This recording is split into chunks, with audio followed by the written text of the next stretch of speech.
What's up guys? Nandito ako ngayon sa Dave's Salon dito sa Bembo, Taguig City. So by the way, ngayon lang po talaga ako ulit nagpariban kasi noong December 2022 nagpariban ako. Kaso nagkaroon ng problema yung hair ko, merong mga naputol kaya noong 2023 hindi po ako nagpariban. Nagpakulay lang po ako nung umuwi po ako ng Leyte. So nakapag-decide po ako kasi nakita ko po yung post sa Facebook na mayroon malapit dito sa amin na maganda daw, magaling daw gumawa.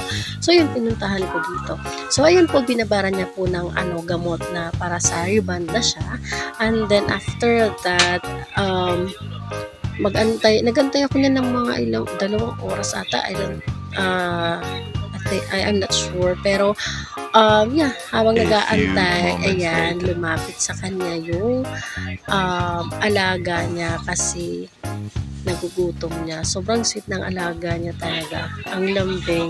Parang gusto ko, kasi hindi ko kasi alam kung paano tawagin or baka mamaya pag hawakan ko siya, bigla siyang lumipad.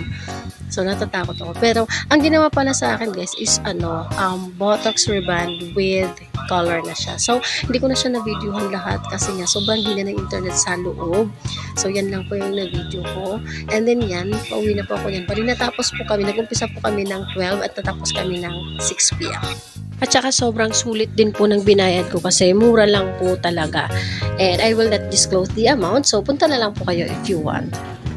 So, eto na po ngayon guys ang resulta ng buhok ko. Sobrang ganda niya at feeling ko sobrang nipis na ng buhok ko kasi planchado talaga siya. So, dito na pala ako sa bahay. After ko pala doon sa salon is dumiretso ako sa school, sinundo ko si Ian. So, sabay na kaming umuwi dito sa bahay. So, yun guys, that's all for today. Bye-bye!